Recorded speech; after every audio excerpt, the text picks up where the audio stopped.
Hello, I'm William Davis. I'm here to welcome you to Tech Tuesday at 2 and to the Edmon Low Creative Studios. Both the event and the space are designed to encourage students to experiment with the latest technologies and devices. We want to make these tools accessible to all OSU students and provide opportunities for students to develop proficiency and comfort with the technology they will need to succeed at OSU and beyond.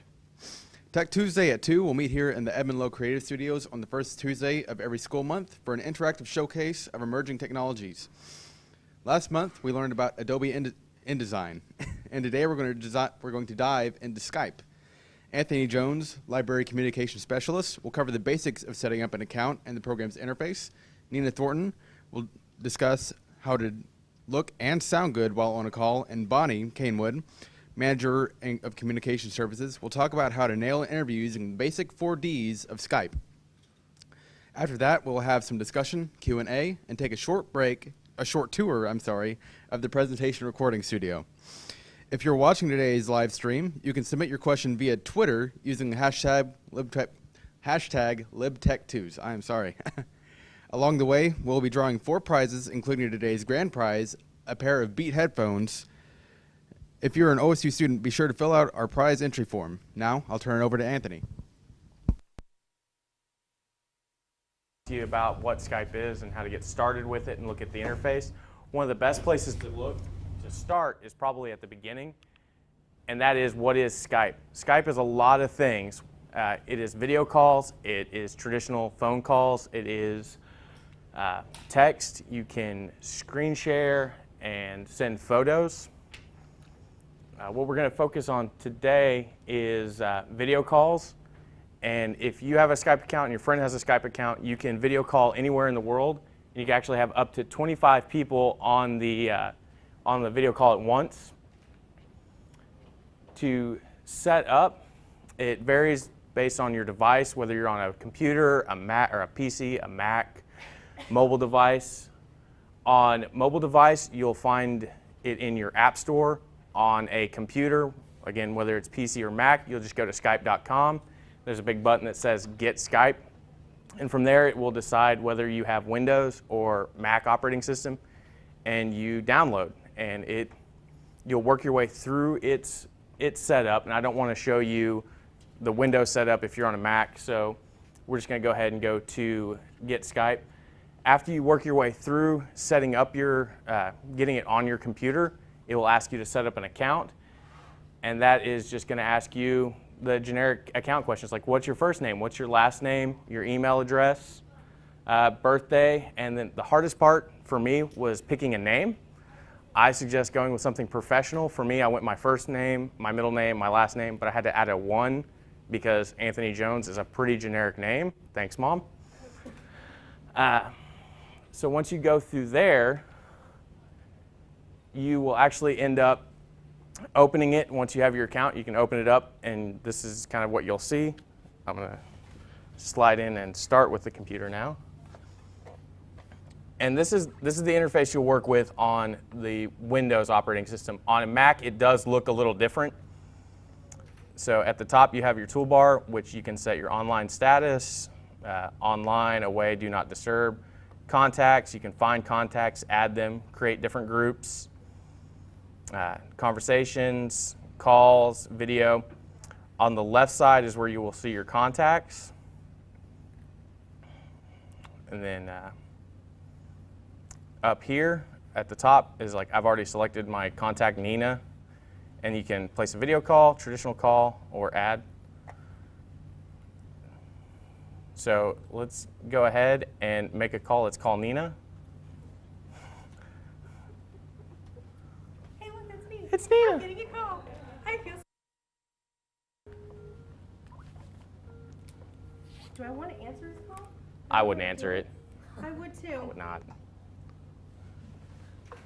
Hey, how are you doing? So once you have Skype set up, ooh, that's an angle. Yeah. Ooh, goodness gracious. Once you have Skype all set up, it's pretty basic. When you go to download it, it's going to walk you through a lot of that stuff. What I'm going to talk to you about today is mute, because I'm getting a little bit of that feedback. What I'm going to talk to you about a little bit today is looking good and sounding good on Skype in order to get that job, because a lot of your interviews, that's feedback. That's what happens when two computers are close to each other, feeding off the mouth. Ta-da! All better. So as you can see, you can actually mute things. That comes in handy. So first we're going to start with looking good on Skype. Okay? Skype is a free service, and it's a wonderful service for free. We like free 99. It does. There are a couple of ways to maximize what you look like on Skype. Get the best video possible. First is looking at your background. The hang in there kitty poster that you have hanging on your wall, it's cute, but it's not professional.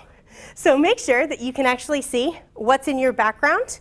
Your camera may see things differently, of course, than what you do. It may have a narrow view, it may have a wide view, okay? Where you can see that, if you are not on a call, is through Tools, Options, and Video Settings, okay? So what you can see here is what the camera sees. So even if you're not on a call, you can set up your shot before you even get on that Skype call. That's very important, because you're going to see a couple of things, okay? So you're going to see that maybe your background isn't so hot. What I would always suggest for backgrounds is something that's either relevant to the job. So when I applied here as a videographer, I knew that I was going to be, of course, in a library. I had my library in the background. I have rows and rows of books. So it was very, very relevant, very, very neat, very tidy, okay? I also cleaned like my mom was coming, okay? So I didn't have any dust in there. That was also very important. But also, if you have to, I will always say, if you live with some roommates and you're trying to get a job, maybe you have some little ones running around, go into a room by yourself where you know that you're going to be alone, and you can even put yourself not against a plain black or a plain background, so a wall, but you can scoot yourself out a little bit and just have that plain background. It's better than something distracting. So definitely in our creative studios here, in our recording creative studios, it's really not a problem because you do have the OSU logo in the background, and it's kind of made and custom for you. So it's always going to look professional. So when in doubt, if you have a background that you're really concerned about and you can't find that place, that's a good place to go, okay? Next, we're going to kind of talk about lighting, okay? You certainly don't have to be a media producer to understand kind of the basics of what's going on in this photo. What this is it's backlit, okay? So a lot of times what you'll see is our homes all have windows, and a lot of the times your computer is maybe set up in a room where there's a window right across from your desk. Now, unfortunately, what happens in the computer, in the camera, is it tells it there's way too much light coming into your camera, and if you can't see you, they can't see you. So that's what happens. It makes everything else dark to compensate for the light that's behind you. So again, paying attention to your background and moving your computer, usually you're on a tablet, maybe a laptop, you can angle that away from your window, okay? So you aren't backlit. I always suggest that your room is well lit. Okay, again, using this here, you can of course tell whether or not you're dark. If they can't see you, can't see you. I have a couple of little fixes that I always do. A lot of folks, especially in dorm rooms, some folks have like stand lights in their home. I have this little bad boy. It's great because I can clip it anywhere, okay? And your goal is to have a 45-degree light because it mimics the natural sun. So if you put this light on your computer or on your desk right here, shine some light on you, you're going to eliminate that darkness, okay? Simple fixes like this, any desk lamp will do, any regular lamp will do if you take off the shade. That's going to give a little bit more light. Also, if you let as much natural light in as possible, that's going to brighten it up. If you don't have those options, you just don't have any light in your room, I totally understand that. On the system that is for your PC, and I believe for Mac, there is an option in Tools. So here we're in Video Settings, Webcam Settings, okay? Right here in Webcam Settings, you have an option with these cameras, and it's usually camera-based. So if you have a camera that is an external, like a webcam, laptop cameras will sometimes do it. Your tablet camera, unfortunately, will not let you control it very much. Your phones don't give you the control that this has, but you can increase brightness here, okay? So all you have to do is move this slider, and it's going to give you more light. Can you guys see that? How it gives you more light, and it tones you down a little bit? So you can get that light artificially through your camera, and that's always very, very helpful. But again, just remember that those settings may not be there because you're on a certain device, and it doesn't allow you to do that. So definitely know your tools and your video options there with your webcam settings, okay? Framing is also very important. So when we talk about framing, we're talking about the rule of thirds, and it kind of gets into a little bit of photography terms, a little bit of video terms. But a professor once told me that there are 3 ways that we talk to each other, okay? So in psychology, 3 ways you talk to each other. You either talk to someone as a superior and you're looking up at them. You're either talking to them like a child, so you're looking down at them, or you're talking with them. You are eye to eye, okay? So that is psychological. If you see someone as being on a pedestal, if you will, okay, you're going to look at them kind of up, okay? And if you're talking down to them, there's a reason why we say talking to a child, talking down to them, because you're above them. We do the same thing in video. Let me go ahead and pull this in. All right. So that's an angle. If your camera's too low, okay, just like it is on this screen, if you're looking up, nobody likes, that's crazy. Nobody likes that. That's not a good angle, okay? And it's very overpowering. The audience is in the camera, okay? You're speaking to the audience. You want to be straight on. Again, conversely down. That's weird too, okay? So know where your camera is and know where the placement is of your camera. What you want is head and shoulders straight on, okay? You're going to be looking directly at the camera, just as if you would talking eye to eye with someone sitting across from you in a regular face-to-face interview. You want that eye-to-eye contact, knowing that your audience is right behind your camera, okay? Know where that camera is. Put it at that angle. Even if you have to lift it up on some books, lift it up on anything you have, a backpack works wonderfully because it won't fall off, it's kind of squishy. And what you want to do is you want to put your eyes right on that top third, okay? The video that you have is more pleasing psychologically when your eyes are on this line. So if this is your screen, your eyes are across here, okay? So what I mean is, again, straight on. They're on the top third of that screen, okay? Nobody talks to someone like that. That's just weird, okay? Nobody talks to someone like that either. That's weird too. Ooh, this is tricky. Nobody talks to someone like that either. Know where your camera is, bring it around, fill up the screen with what you can, and eyes on the third, right here, okay? Looking straight at the camera because you're talking to that audience. Did I skip one? Nope, didn't. So sounding good. We all have a bunch of different devices, and audio has come a long way on some of our portable devices. Really, it's totally okay if you just use your device. Your device is built with a little microphone in there, and that's totally okay. But I always suggest that you get a microphone of some sort. The reason why I suggest that is because the sound quality is so much better. Sometimes you can be tinny. You can get that high peak, that treble peak It's like ding, ding, ding, ding, ding. That's what a lot of those built-in microphones do. But you don't have to go crazy. You don't. Know where your microphone is. Speak with your best voice. Speak clearly. Okay, right into that microphone again. Know where that is. So if it's over here, but your camera is over here, what you're going to want to do is bring that mic right in front of you. Okay, so know where that camera is. Make it appropriate to where you're speaking. Okay.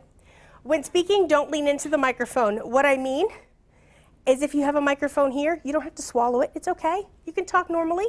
You don't have to do this. That's totally okay. Okay. Also, if you have one of these, anybody seen these before? Gaming headphones. They may work well, but this is a little crazy. You don't want that. Doesn't look very good. But it is a microphone, and you can actually get something that's a little bit more professional looking for a bunch of different devices. Not only do you have little devices like that, which is a lavalier mic like I have on today, it'll actually plug right into your phone, right into your tablet, any device that you have that'll take it, and you can plug it right in there and you have a beautifully sounding mic that is from Sony.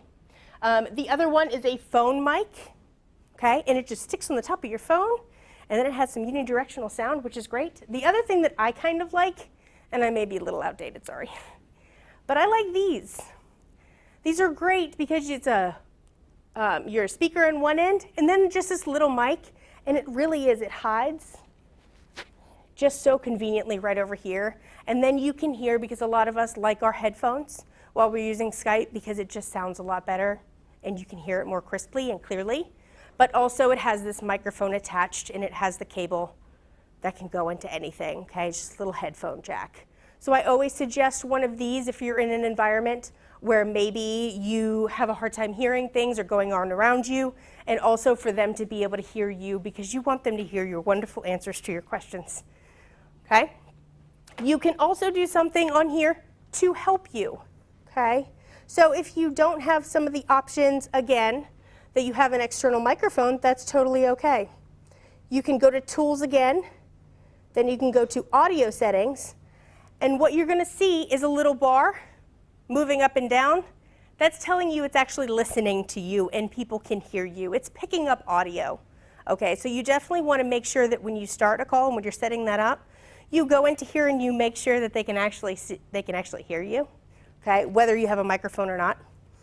This is also where you can select your microphone. So if you have a couple of different microphones attached to your computer, you can select which one it's taking from. And also your speakers as well.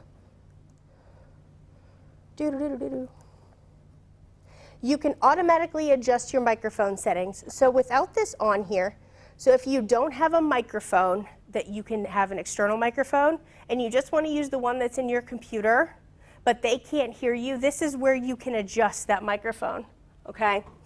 Right here on this adjustment setting, take it off, automatically adjust microphone settings, and you can move this high and low, depending on if they can't hear you or they can really hear you, okay?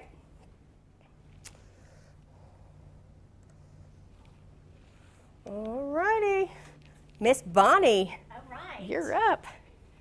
I was about to say, that's my only slide, so I don't need the clicker. All right, so my name is Bonnie Cain-Wood. I'm Manager of Communication Services here at the library, and I have participated in a number of Skype interviews as the interviewer. So we're going to wrap up today with a couple tips on specifically interviewing via Skype, because it's something we're seeing requested more and more. And part of the reason is because Skype is free. So as employers, we know we can download it for free, but we can ask our candidates to download it. It's not going to be a cost to them. So my interview tips are going to fall into 4 categories: demeanor, dress, details, and distractions. So first, demeanor. You want to remember that a Skype interview is still a job interview. If you're used to using Skype to chat with friends, it might seem a little more like a casual communication vehicle, but you don't want to be lulled into a sense of being too casual during your job interview. You want to make sure that you are maintaining some professionalism. Also under demeanor, I like to remind people that Skype is a free service, which means sometimes it can be a little buggy. So if you've used Skype a lot, you've probably experienced this. Occasionally it'll hang up, you'll get a little bit of a pause, you might lose sound for just a short minute and then it'll reconnect. So if it's a system that you're not really comfortable with, you might want to just psych yourself up for the fact that you might encounter a few glitches. A job interview is a stressful situation already, so don't let the technical issues make you more nervous than you already are. If you're working with an interviewer who's done Skype interviews before, they're used to this. It's not a reflection on you, it's just the nature of using a free service. Second is dress. So again, they're only seeing you right here, so lots of times people think they don't have to dress as professionally. But you do want to remember, Skype is video conferencing, which means we can see you. So imagine if you were showing up to an in-person interview in sweats and how that would reflect on you. Showing up to your Skype interview in a sweatshirt would have the exact same effect. So you want to make sure you're dressing professionally for that interview. I'd also recommend that you dress professionally head to toe. So go ahead and put on your full suit, put on some shoes. One, I think dressing professionally helps with demeanor. If you're dressed like you're going to a job interview, then that is going to signal your body and your brain that that's what we're doing, and you're going to act more professional when you're dressed like a professional. Also, it's not uncommon for something to happen, and you may have to stand up for a moment or step away from the camera. You don't want to get caught standing up in front of your webcam wearing your rainbow pajama pants and your shirt and tie. So head to toe professional dress. The next thing I want to point out is details. So when you're participating in a Skype interview, don't assume that your interviewer is watching you on a screen this size. Here at the library, when we conduct our Skype interviews, we are watching you on a screen this size. So you are literally larger than life. So the details matter a lot. That tiny little spot on your lapel or the piece of pepper in between your teeth is going to be 4 times bigger than it is in real life. So you want to make sure that you take a moment, really check all the minute details before you start your Skype call. Another thing you want to remember with the big screen and how big things can end up being is putting things in front of the camera. So I have my super cute orange water bottle, but if I pick this up and bring it right in front of my webcam to take a sip, it's gigantic on that screen. Same with your notes or anything else that you might be moving in your hands. So before you start, make sure your water glass, any notes that you might want to have are off to the side, that you're not going to be moving things right in front of the camera. And then the last one I want to talk about is particularly important for Skype interviews, and that's distractions. So for a typical like in-house job interview, you'd show up and I'd have a conference room ready and we'd sit down uninterrupted and have a conversation with each other. No distractions. When you have a Skype interview, you, the interviewee, are in charge of the venue where you are interviewing. So you want to make sure that venue is distraction-free. You don't want your cat meowing in the background. You don't want your roommates coming in talking about the party they went to last night. You want a distraction-free zone. You don't want your dog sitting on the couch behind you, because then the whole time I'm interviewing you, I'm thinking, is that a dog? I think that's a dog. So you don't want anything, noise or visual, going on around you that's going to distract me from interviewing you. You also want to make sure that nothing's going on that's going to distract you. So you have a job interview via Skype, you sit down at Starbucks because they have really fast Wi-Fi, probably a chance to make a better decision. You're going to have the baristas going, you're going to have people moving. It's going to make it really hard for you to concentrate on the questions that I'm asking. So you want to make sure that you're not distracting your interviewer, but you're also not distracting yourself. So this is an area where the library can really come in handy. We have a number of group study rooms that you can check out. We have laptops with webcams. We also have the recording studio right over here, all spaces that you can reserve if you're living someplace like a dorm room or if you have roommates. You can't guarantee a distraction-free space in your own home. There are options here in the library that can help you with that. So a lot of these seem like common sense sort of things, but I think with job interviews, lots of times you hear things that sound like common sense because so many people don't do these things. So these are 4 really easy things that are totally within your control that you can use to help you ace your next Skype interview. So if you want more help with job interviews or with other presentations, we have a new service here at the library. It's called Presentation Coaching. It happens Monday through Thursday from 10:30 to 1, and Fridays by appointment right over here in the Recording Creative Studio.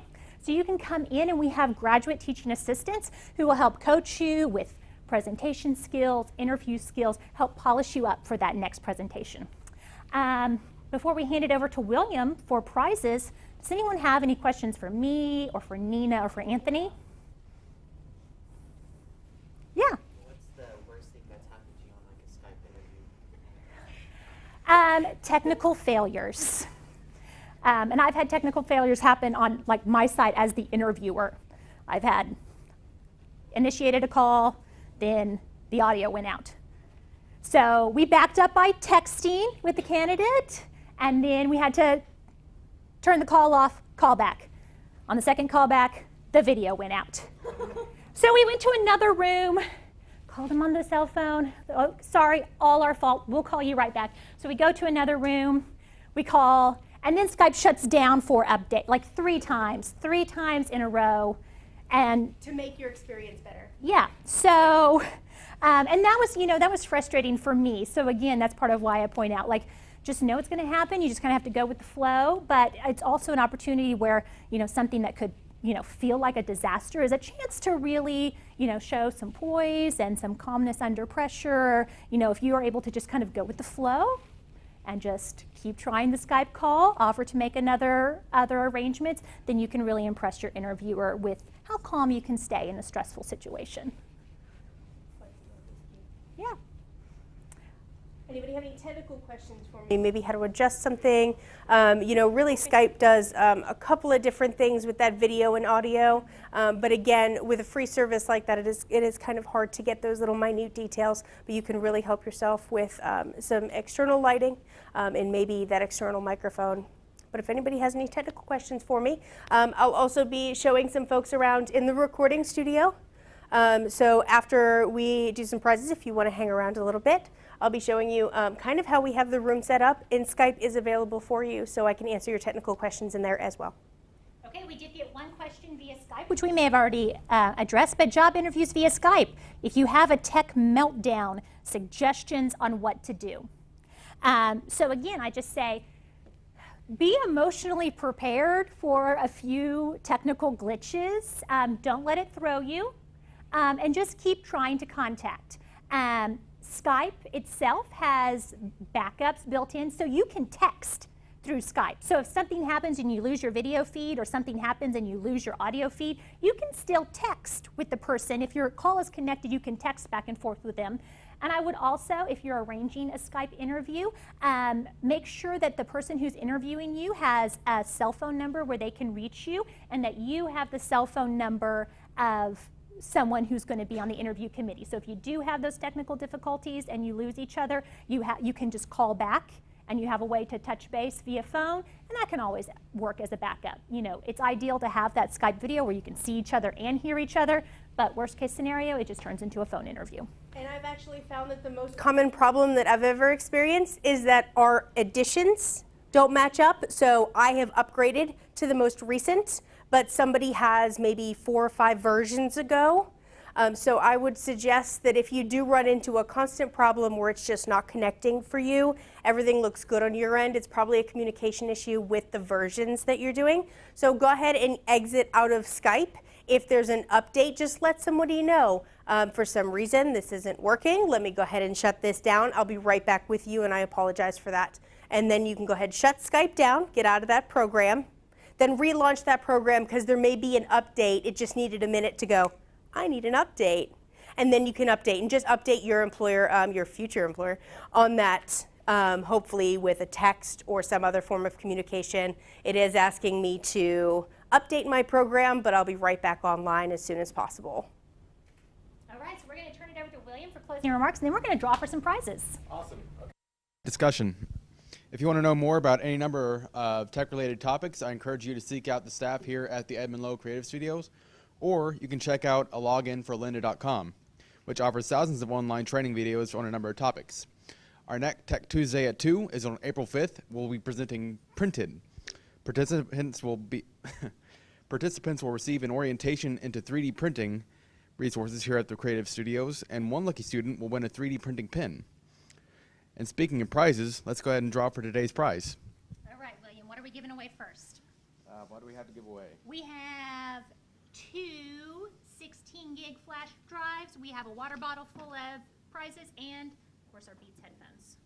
Okay, do you want to start with the flash drives first? Okay, 2 flash drives. We have